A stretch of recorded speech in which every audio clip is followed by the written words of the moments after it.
John chapter 12 verse 28 na sabi rito, this is the time that our Lord Jesus Christ sabi niya, Father, glorify your name. Then a voice came from heaven, I have glorified it and I will glorify it again.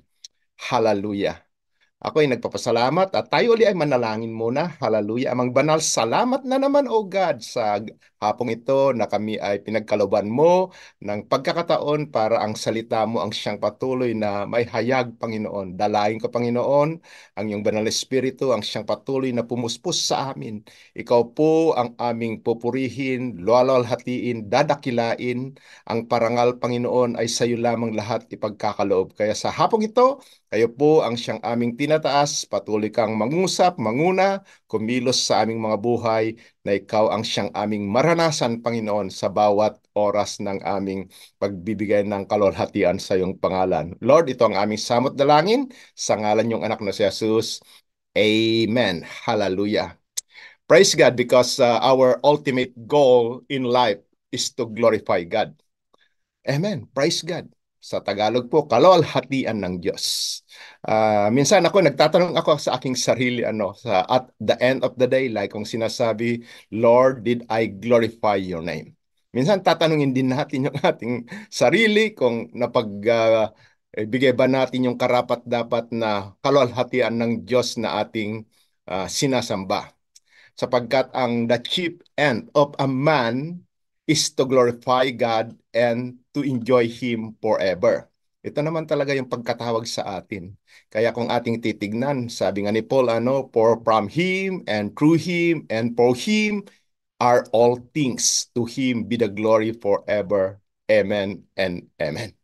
Lahat po ng nangyayari sa ating mga buhay ay alam ko po na may rason kung bakit tayo ay gumagawa sa mga ganitong bagay para mabigyan natin ang kalwalhatian ng Diyos na buhay.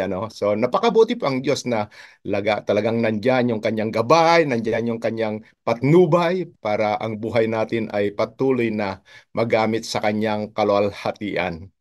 Sabi nga ni Isaiah, di po ba, everyone who is called by my name, sabi niya, whom I created for my glory, whom I formed and made. Tayo ay tinawag ng Diyos sa kanyang dakilang pangalan at tayo ay kanyang nilikha para magbigay tayo ng kalwalhatian. Sabi niya, whom I formed and made. Tayo po ay nilikha, tayo po ay binigyan ng hininga para magbigay ng papuri sa ating Diyos na buhay. Hallelujah. Ang pinakarason po kung bakit tayo, why we exist here on earth, because God created us in all of things for His glory. Hallelujah. So all creation exists to glorify God. Kaya sabi ni Haring David, di po ba, the heavens declare the glory of God, the skies proclaim the work of His hand.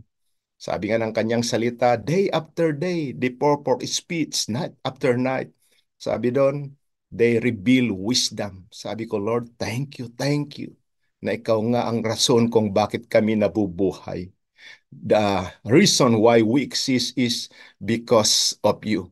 So mga kapatid, ating tutunghayan ang ating topic na ito na glorified, babasahin natin yung talata kung saan nahango po yung sinabi ni Lord Jesus Christ, Father, glorify your name. Sa John chapter 12, sa 20 to 33. Medyo mahaba-haba, pero basahin po natin. Napakaganda po.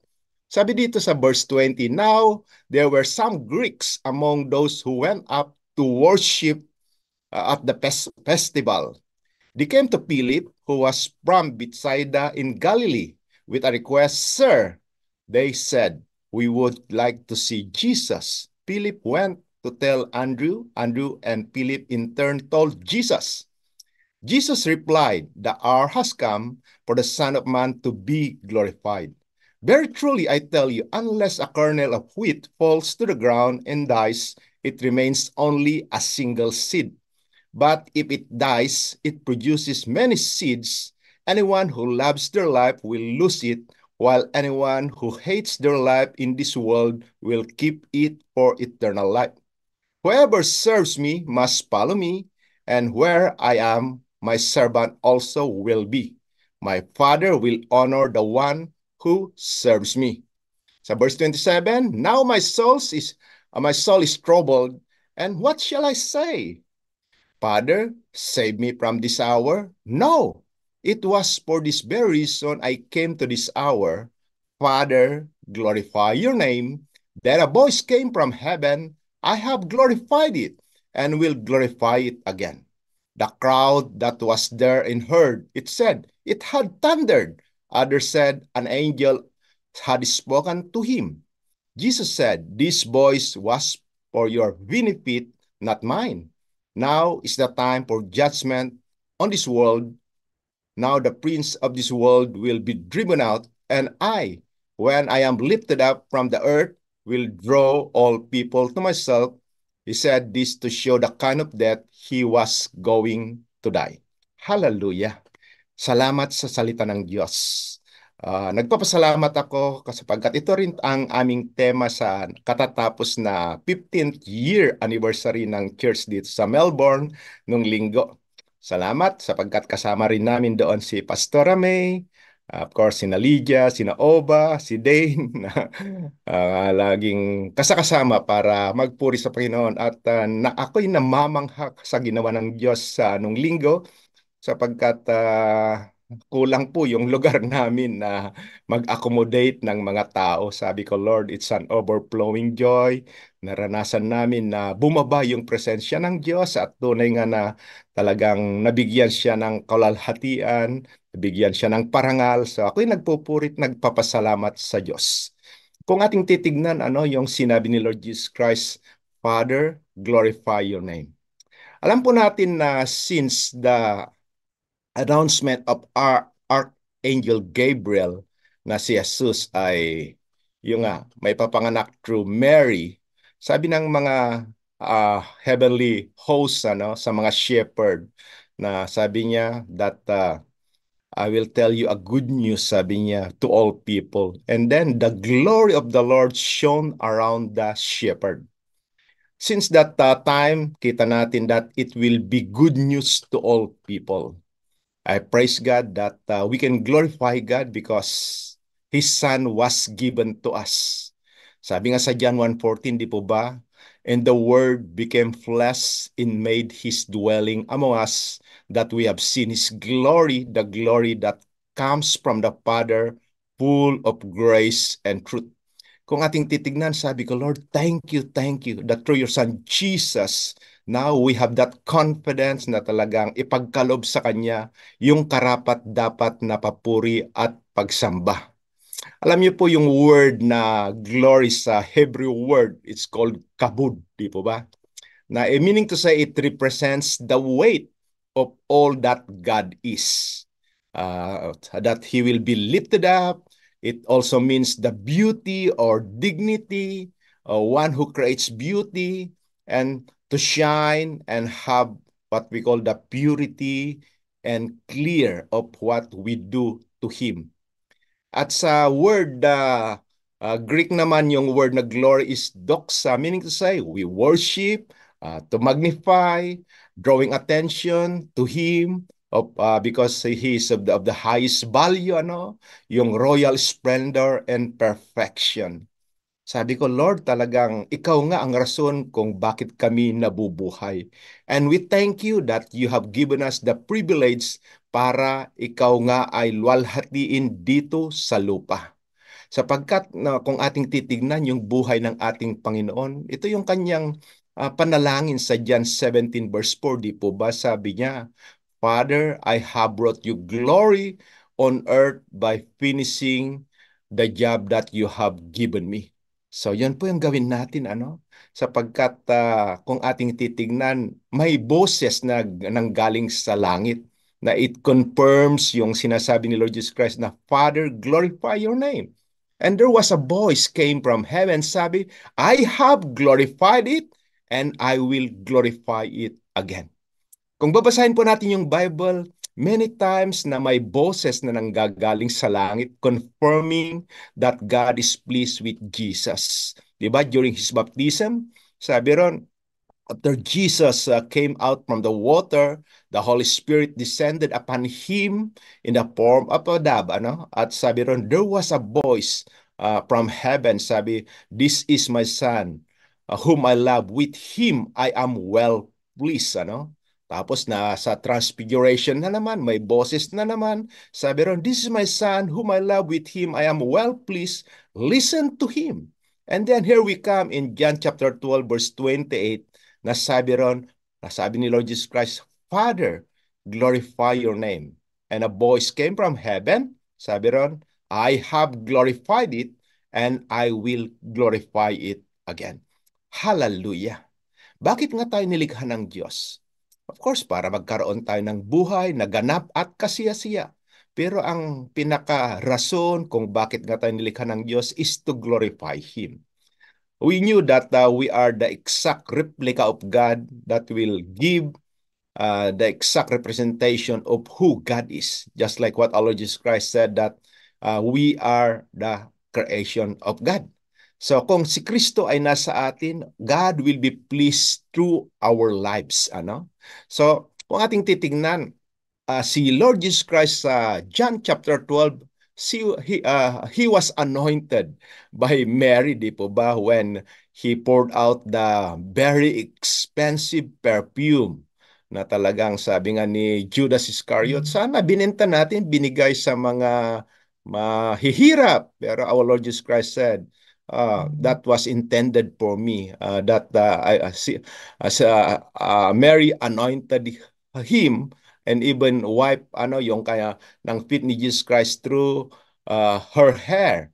At sabi ni Lord Jesus Christ, "The poor is always with you, but you don't have me forever.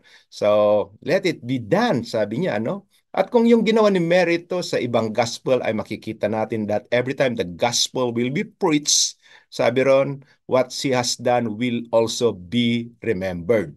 So, kita natin na talagang makita Mary glorified Jesus through this expensive perfume. So, she broke that alabaster jar just to pour out that perfume, and the whole room ay talagang makita natin it brought out what we call the scent of that perfume. Kaya sabi rin, Mary took about a pint of pure nard, an expensive perfume. She poured it out on Jesus' feet and wiped his feet with her hair, and the house was filled with the fragrance of the perfume. Hallelujah! Sa atin, kung magpabango tayo, patak-patak lang, di po ba? So kung ating titignan din on the chapter 12 also of John, makita natin yung tinatawag na triumphal entry ni Lord Jesus Christ. From Galilee, he went to Jerusalem, and the people rejoice. Sabi nila, humisigaw sila, "Hosanna! Blessed is he who comes in the name of the Lord. Blessed is the King of Israel." Kung ating titignan, this is the time that our Lord Jesus Christ was about to be arrested. Pero ang nakakamangha dito sa ating nabasang talata, nakita natin na may mga Grego na nagpunta rin sa festival to worship God. So yung glory ni God na ating pinag-usapan, it is the essence of His nature, the core of His character, the weight of His being. It is who God is. Ito yung sinasabi nating glory, of course, sa ating worship place, we sing the song na "Glorify Your Name, Lord, fill this place with Your glory." Kung ating titignan, napakabuti ang Diyos na tayo ay talagang pinagkalooban na ganitong pagkakataon para ipagkaloob nga natin yung karapat-dapat na papuri. So how do we glorify God? Of course, by loving Him and doing what He commands. Yun po ang gusto ng Diyos sa atin, na mahalin natin siya, tapos gawin natin yung kanyang mga pinapagawa sa atin. Kaya nga kanina nasabi natin that the chief end of a man is to glorify God and to enjoy Him forever. Nag-i-enjoy ba tayo kung tayo nagpupuri ng Diyos na hindi ito katungkulan kundi ito ay isang bahagi ng ating buhay na ipagkalob natin sa Kanya yung kalwalhatian na nararapat lamang sa Kanya. So nawa sa lesson na ito ay patuloy natin na magawa ang pinapagawa niya sa atin para sa Kanyang kalwalhatian. So our supreme example so that we can glorify God is through Jesus. Di po ba?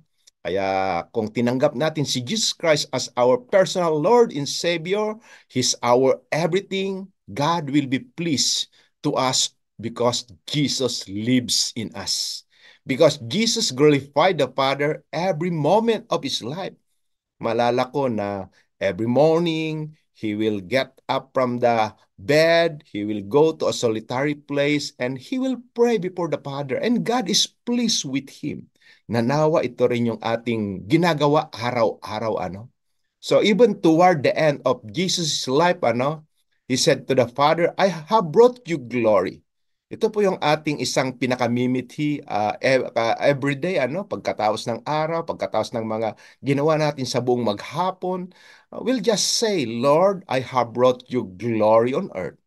At natapos na naman yung araw na ito na ikaw ay nabigyan ng kalalhatian. Ito pa yung gusto ng Diyos sa ating mga buhay, ano? So, there are some ways which we can bring glory to God, ano? At yung number one nga na ating laging ginagawa sa ating buhay, yung we bring glory to God by worshiping Him. Kaya sa talata na ating nabasa, di po ba, may mga Grego na nagpunta doon para sumamba rin sa Diyos na buhay. Tignan nyo ito, mga Grego, ito ano? Dati tayo, mga ganon din, mga hintil din tayo, no? Subalit dahil sa napakasaganang habag ng Diyos sa atin, tayo ay tinuring niyang mga anak niya. At tayo ay magpupuri, sasamba, magbibigay ng kalalatian sa Kanya sapagkat ito po yung karapat-dapat na gawin ng isang taong may takot sa Diyos, yung magsamba, no? Because worship, alam po natin, is the primary way in which we glorify God, di po ba? So all of life is a reflection of whom or what we worship. Kasi kung si Lord ay nasa puso natin, siya yung laman ng ating isip, siya yung laman ng ating puso, siya yung patuloy na kumikilos sa ating mga buhay. So we are to worship God in all that we do. Sabi nga ni Paul ano sa Colossians 3:23, whatever you do, do it all with all your heart as if you are doing for God, not for men. Ito sa mga empleyado, sa mga nagtatrabaho. Hindi lang kayo nagtatrabaho for the sake na may sweldo kayo. Ginagawa niyo to na parang ginagawa niyo sa Panginoon. Alam niyo po kung ginagawa niyo sa Panginoon, you are doing the most excellent way to your employer at yung employer niyo, siyempre matutuwa. Kakaroon kayo ng promotion, magkakaroon na kayo ng increase ng sweldo, subalit ang ginawa niyo ay para sa Panginoon, ano? Kaya sabi ni Apostol Pablo, ito po yung araw-araw natin na ginagawa sa buhay, di po ba?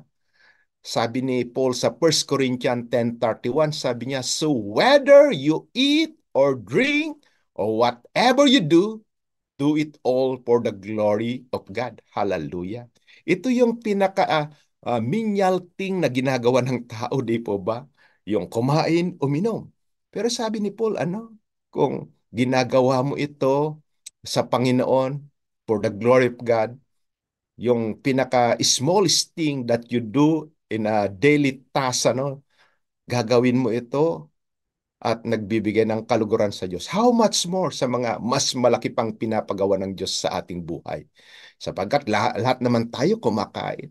So let's not be critical also sa mga kapatiran na minsan nagpo-post sila ng pagkain sa Facebook, ano? They are doing it for the glory of God. Kaya yung sinasabi ni Paul dito na lahat ng ating gagawin, gawin natin ito for the glory of God. Ikaw ba ay nag-aalaga ng apo mo ngayon? Do it all for the glory of God. Ikaw ba ay tumutulong sa mga anak mo? Do it all for the glory of God.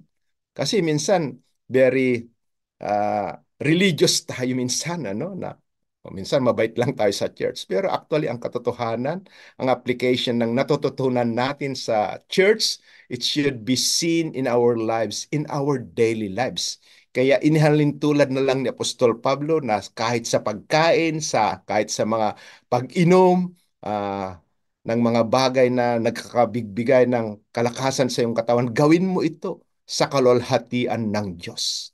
So kung ito po yung minimithi ng ating mga puso, mga kaabangers, mga ka-DLS, ano? Ibig sabihin, bawat kilos galaw natin ay para sa kalwalhatian ng Diyos. Kasi kung gumagawa tayo ng hindi sa kalwalhatian ng Diyos, tayo po ay hindi nakakalugod sa Kanya. Ikaw man ay anong ginagawa mo ngayon? Nagluluto ka ng merienda, whatever. Do it all for the glory of God.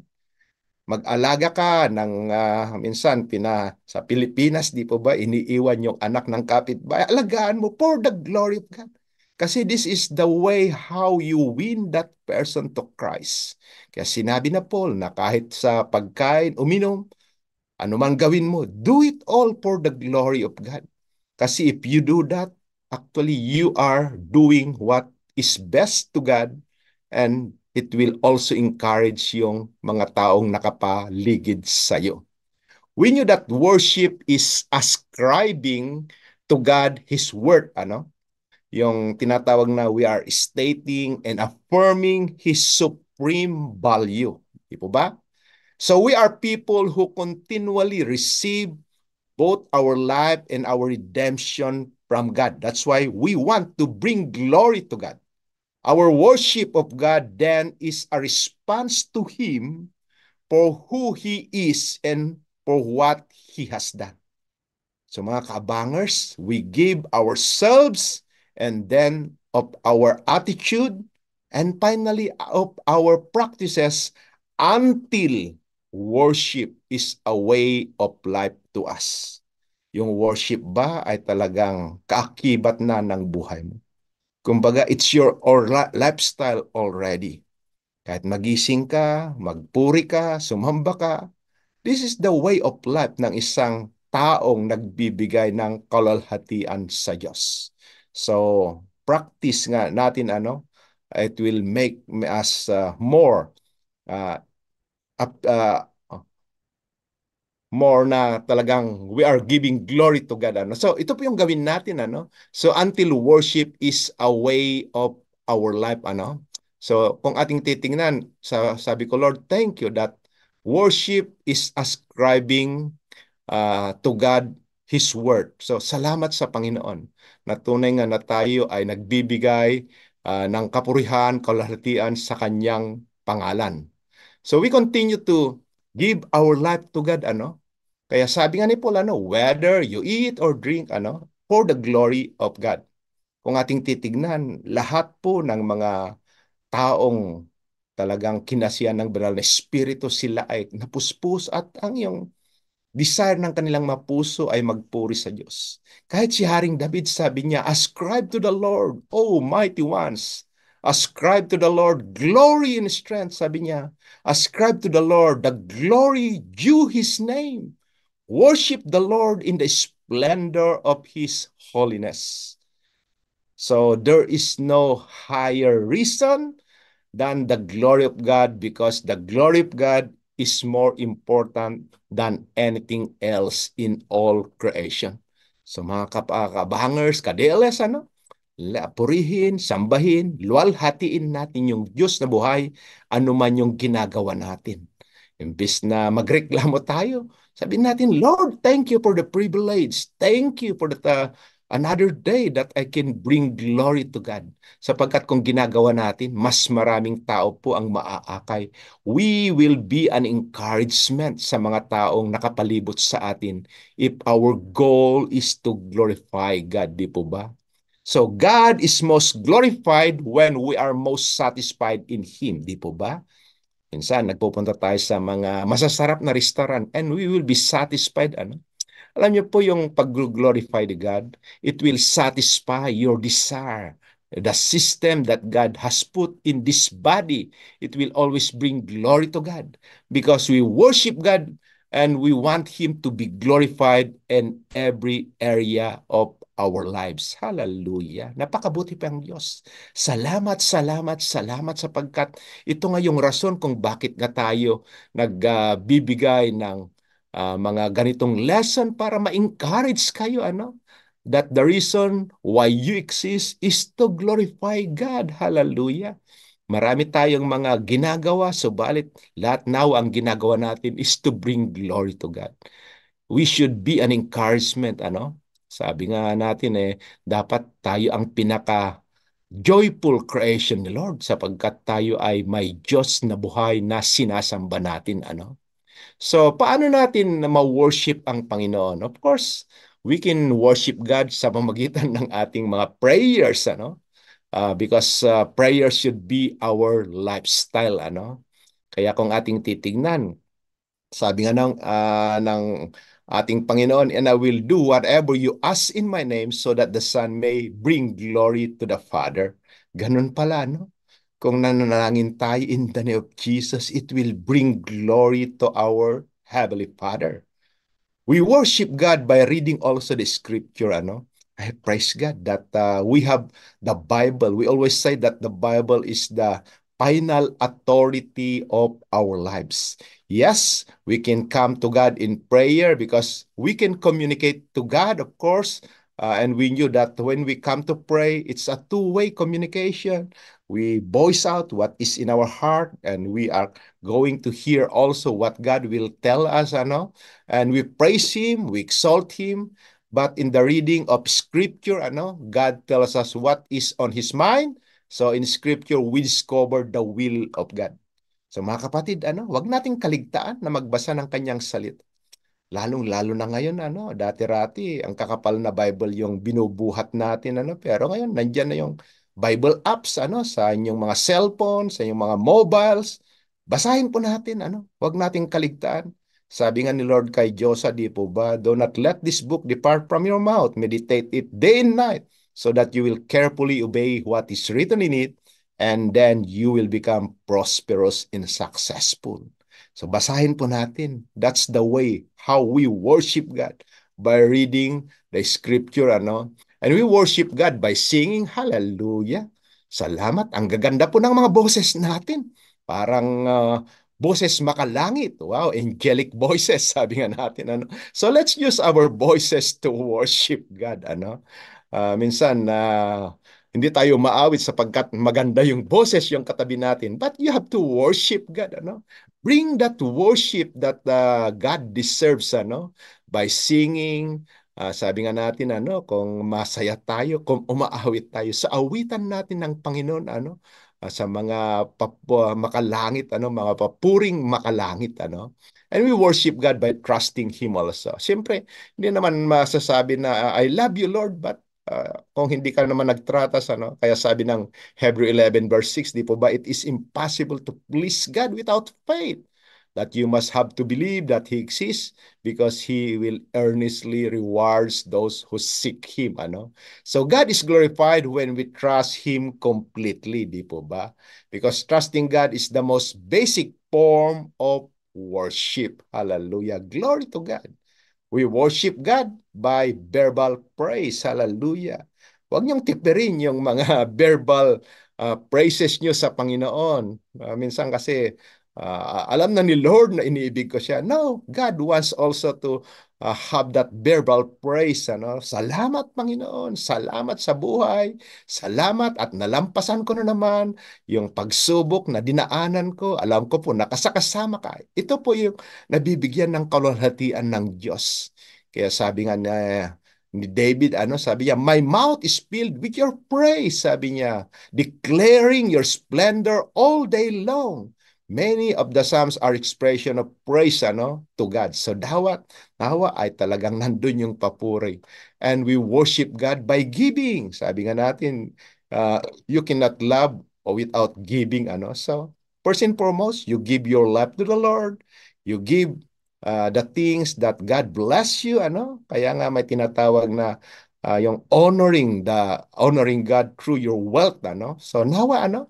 Wag nating i-withhold anumang mga bagay na karapat dapat na ipagkalob sa kanya, ano? So salamat, salamat, salamat. And the other thing, we can also bring glory to God by loving other believers. Oh, hallelujah. Mahal nyo ba ang kapatid nyo? Of course, may mga bagay na minsan hindi nakaka tulong ano yung mga naririnig natin. Subalit, we love them. Alam niyo po, yung bago na kami nagkaroon ng ganitong tema for the month of June, ang tema namin sa nung Mayo ay accepted. Sabi kasi ng command, actually it's sa command, sabi niya, accept one another, then just as Christ has accepted you in order to bring glory to God. Hallelujah. Ayun pala, kailan mag-ibigan tayo? Ilang beses natin mabasa yung salita ng Diyos na love one another, di po ba? So, balit minsan parang tayo mismo ang naghihinder, So, we bring glory to God by loving other believers.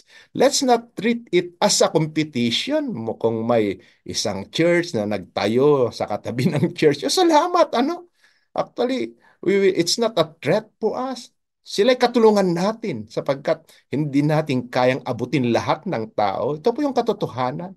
Kaya maraming bahagi ang katawan ni Kristo na gumagawa, And we just love them, Katulad ng nabasa natin sa talata, si Philip na taga Bethsaida sa Galilee, yung mga nag-request yung mga Jews, sabi niya, Sir, they said, we would like to see Jesus. Wow.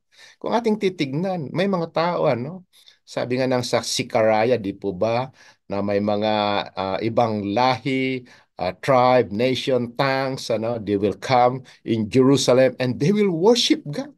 They even beg yung Hudyo, sabi niya, na hawakan nila yung laylayan ng damit ng Hudyong ito. Sabi nila, okay, we will come with you and entreat the God that you worship.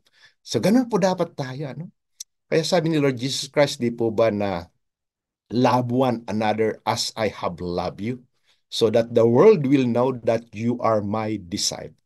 Magmahalan po tayo sapagkat kung ito po yung ginagawa natin, nabibigay natin yung kalwalhatian na karapat-dapat sa Diyos. Kasi ito po yung prayer ng ating Panginoon, di po ba? Father, sabi niya sa John 17, I pray that they may be one as we are one.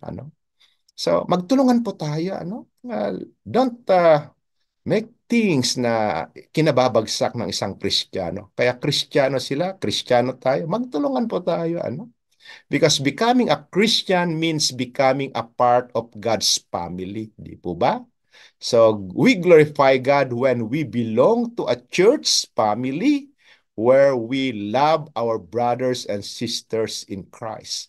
Ang nakaka ang kagandahan po pag may mga church family tayo, we will grow in our faith, We will use and exercise the spiritual gifts that the Lord has endowed to us. 'Di ba? Dapat ganun, Kasi lumipas na tayo sa kamatayan at tayo ay buhay na sa Panginoon. Sabi nga natin na namatay tayo because of our transgression. But because of the grace of God, tayo ngayon ay nagsama-samang magkakapitid kay Kristo. So ito po yung encouragement ko sa atin that we can glorify God, if we love our brothers and sisters. Nawa, yung sinasabi natin na ideklara natin yung church na dinadalahan natin kasi marami tayong naririnig na that there is no perfect church. Yun na yung confession mo kasi kaya hindi naging perfect. Ano kaya baliktarin natin? We'll say, this is a perfect church. Of course, mangyayari yon. Sabi nga natin, confession is your possession. So do not misjudge what is in the church, kundi ipag-pray po natin kung may mga hindi man ito pagkakaunawaan, but what is important, we have to love one another. Hallelujah.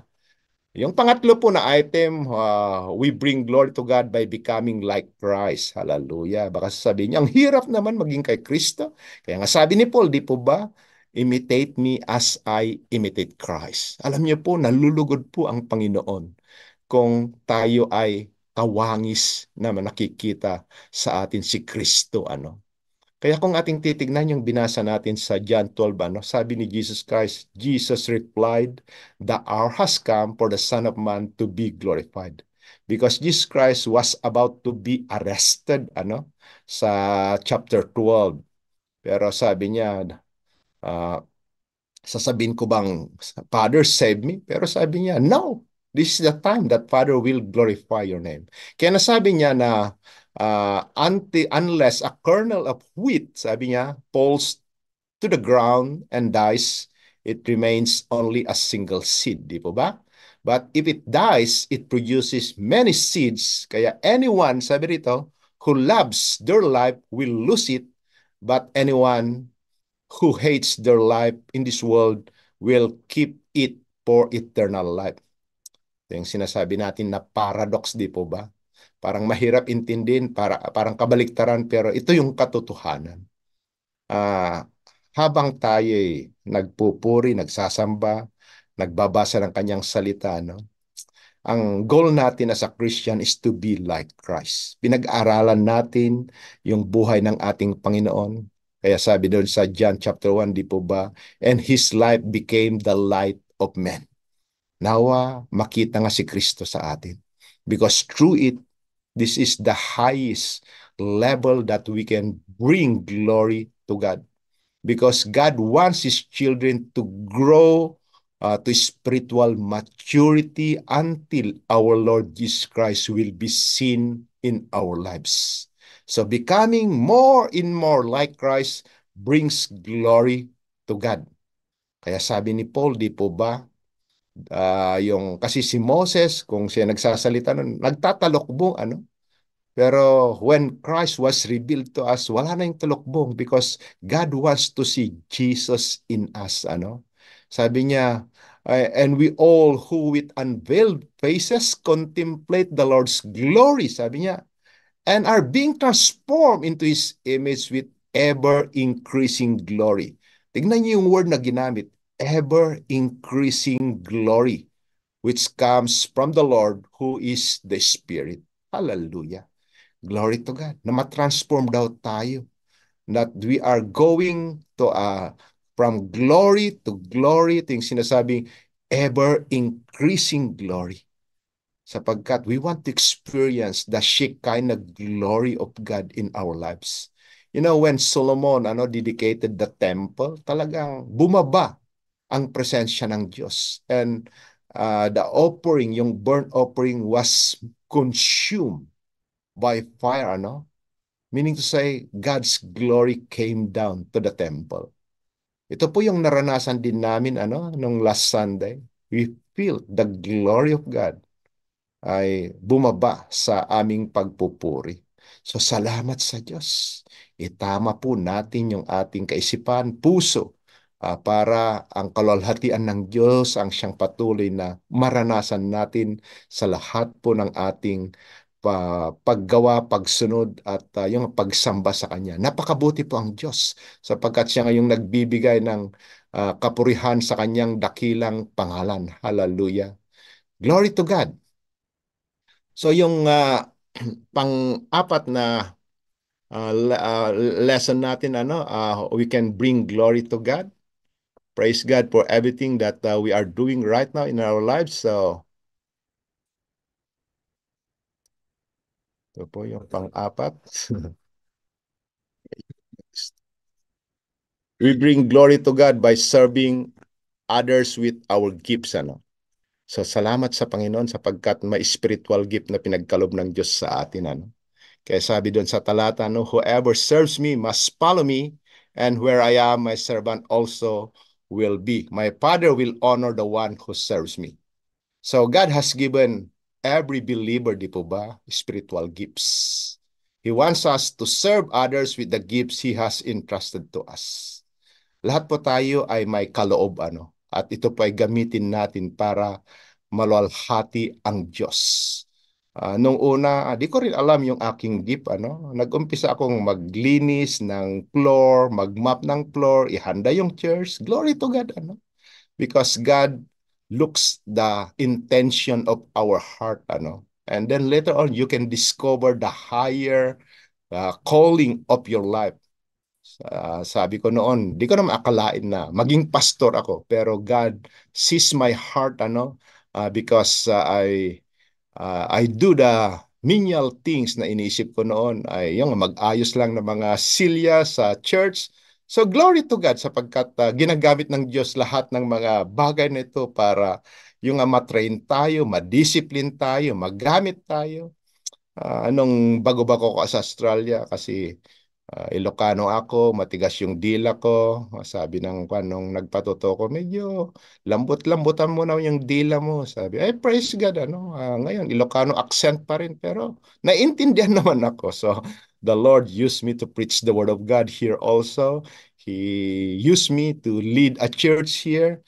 And I didn't realize na may mga church din na ma-open din sa Pilipinas. So I just use the gifts that God has given me, So gamitin po natin yung mga kaloob, yung iba, di nila alam ang gift. Sige, sumali ka lang sa isang ministry and then you can discover. Sabi nga natin, we have to discover our gift, we have to use our gifts, and we have to enhance our gifts, So God has given gifts to each one of us, and a great variety of spiritual gifts. Sabi nga, na hindi naman tayo lahat preacher, May mga tinatawag na administrator, may mga ang gift nila is to serve, yung iba ang gift nila ay yung mag-prepare ng mga upuan sa church, yung iba ay mag-prepare sa media.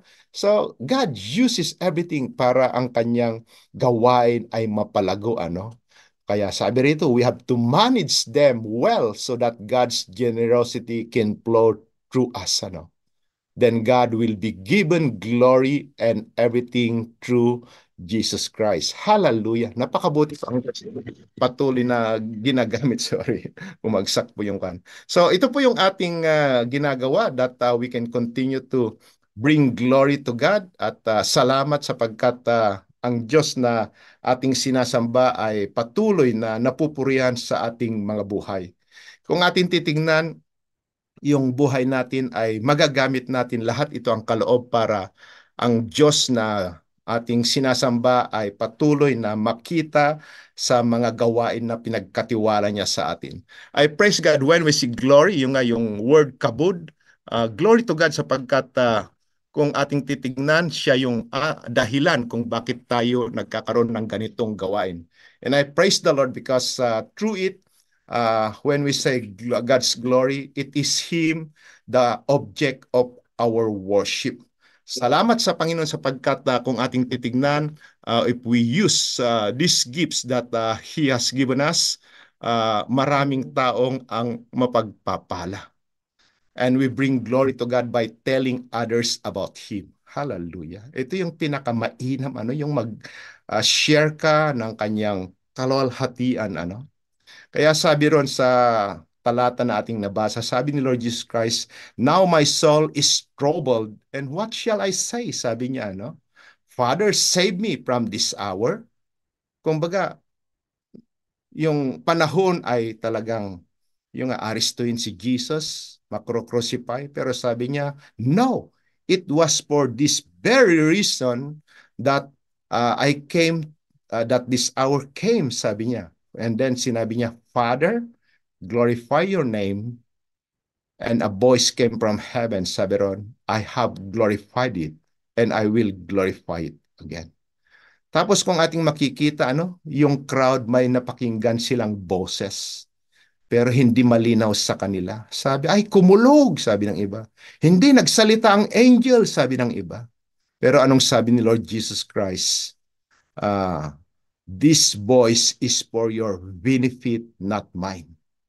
Sapagkat minsan, kung hindi po malinaw yung mensahe sa atin, magiging noise sa ating mga buhay. Kaya sabi ni Lord Jesus Christ, yung boses na yan ay para sa inyo. Ito mong mensaheng ito, yung word na glorified, para sa atin po ito.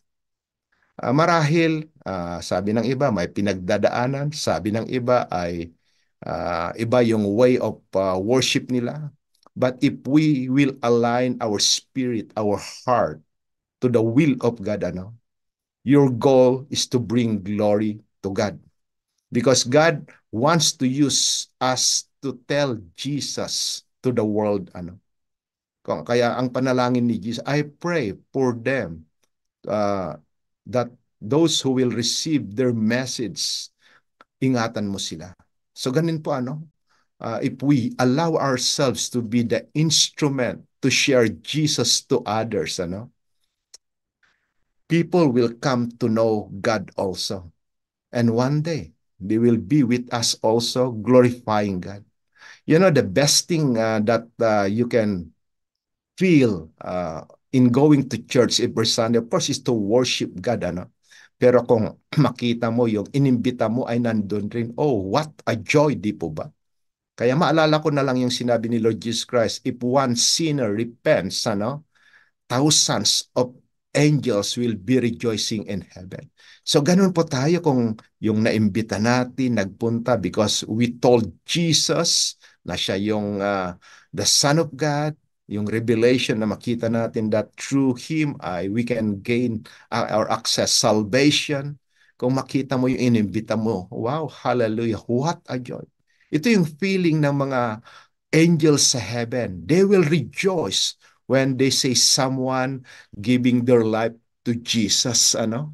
So it is an incredible privilege to introduce others to Jesus, ano? And help them discover how they too can bring glory to God, di po ba? So, alam po natin that yung sinasabi natin na kabud, doksa, because the Bible was originally written sa Aramaic, sa Greek, sa Hebrew, ano? Kung ating titignan, glory is the weight of God. Ito yung kabuuan ng Diyos na pinagkalob sa atin. Sinasabi ko noon, Lord, how can I bring glory to you? Yun pala na. Napakasimple lang hinihingi ng Diyos. I-apply po natin yung mga natutunan natin sa hapong ito. That God will use us as His vehicle, His vessel to bring glory to God. Yung ngayong anniversary namin last Sunday, praise God, may mga believers, may mga unbelievers din na first time nilang makadalo sa ganong gawain. And of course, our goal is to pray for them, reach them out, that they will have the stability of bringing glory to God through their life. Alam ko po na sa ating buhay, marami tayong mga challenges na hinaharap. Pero ang gusto ng Diyos yung stability nga, ano? Yung sinasabi ni Lord Jesus Christ that early in the morning, He will wake up, go to a solitary place, and He will pray. Para maging stable po yung ating worship. We will start that day uh, and coming to the Lord in prayer, bringing glory to God. Ano? Sa akin po, I admit I have so many struggles in life. I have so many challenges, ano. Pero this is the way of life that I live, ano. Paggising sa umaga, bring glory to God. And earlier, actually, medyo mabigat yung kalooban ko kasi hindi grinantan yung request ko sa isang company. And then, later on, tumawag sila kanina, oh, okay, this is what we do. So, I praise God.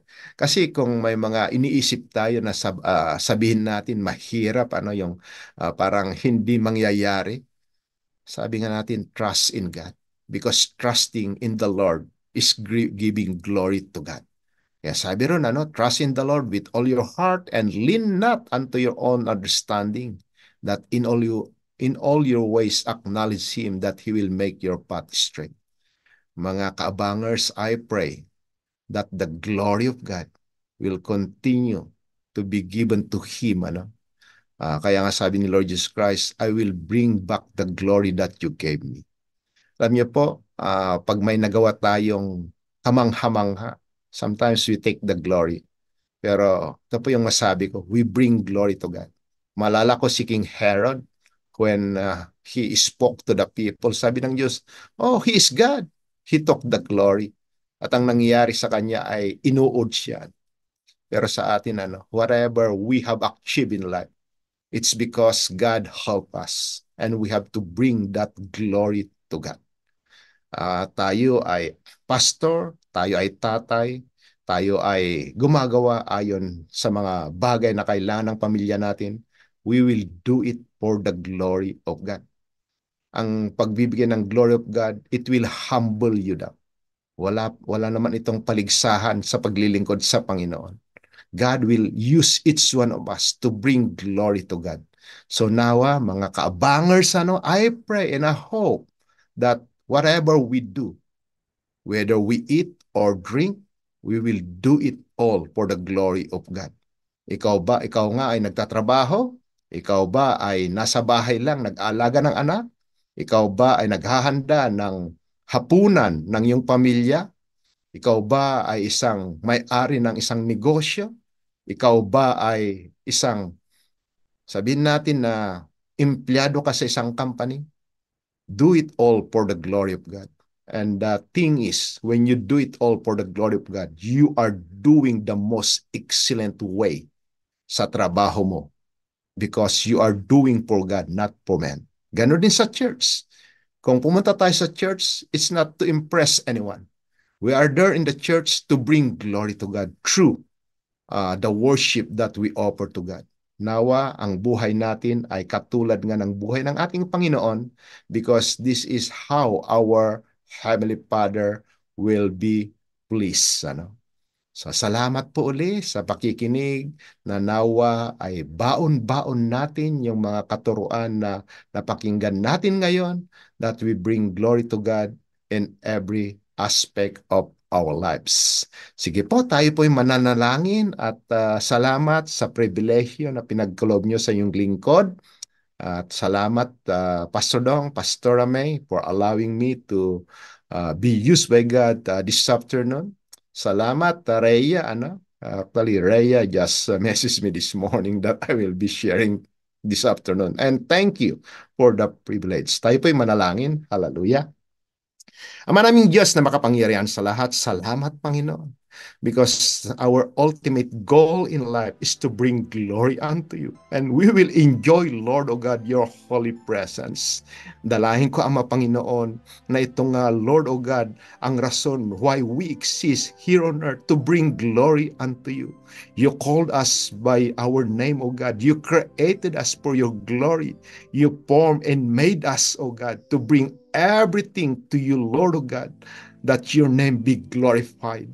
Just like our Lord Jesus Christ, oh God, He suffered also, God, because of the sin of people, but because, Lord, you want people to be drawn back to you, Lord, oh God, you allowed Jesus to be crucified on the cross for the forgiveness of our sins. His blood was shed on the Calvary, oh God, na ito po, oh God, bakit kami nakakalapit sa iyo? Hayaan mo, Lord, na kami ay patuloy na magbigay ng kapurihan, kalulatian, karangalan sa iyong pangalan. Lord, O God, balutin mo kami ng iyong pag-ibig, Panginoon. Yakapin mo kami. Patuloy mo kaming gamitin bilang isang kasangkapan sa pagpapalaganap ng iyong kalooban. Dalain ko, Ama, Panginoon, ang mga natutunan namin, Panginoon, ay magiging basis namin na mamuhay ng may kalulhatian sa iyo. Dalahin ko, Ama, that you will empower each one of us by the power of your Holy Spirit, that we will be like Jesus, giving the glory that you only deserve, O God. Sabi nga ng aming Panginoon, I have brought you glory on earth by finishing the work that you have given us.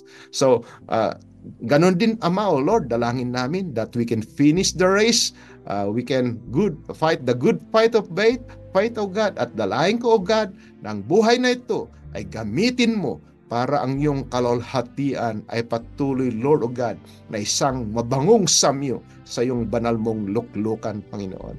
Maraming salamat at binabalik namin sa iyo lahat ang kapurihan, kalulhatian at karangalan. Ito pong aming samot dalangin sa ngalan niyong anak na Jesus. Amen and amen. Maraming salamat po. Have a blessed afternoon at dalahin ko that your life will always bring glory to God. God bless po. Amen and amen.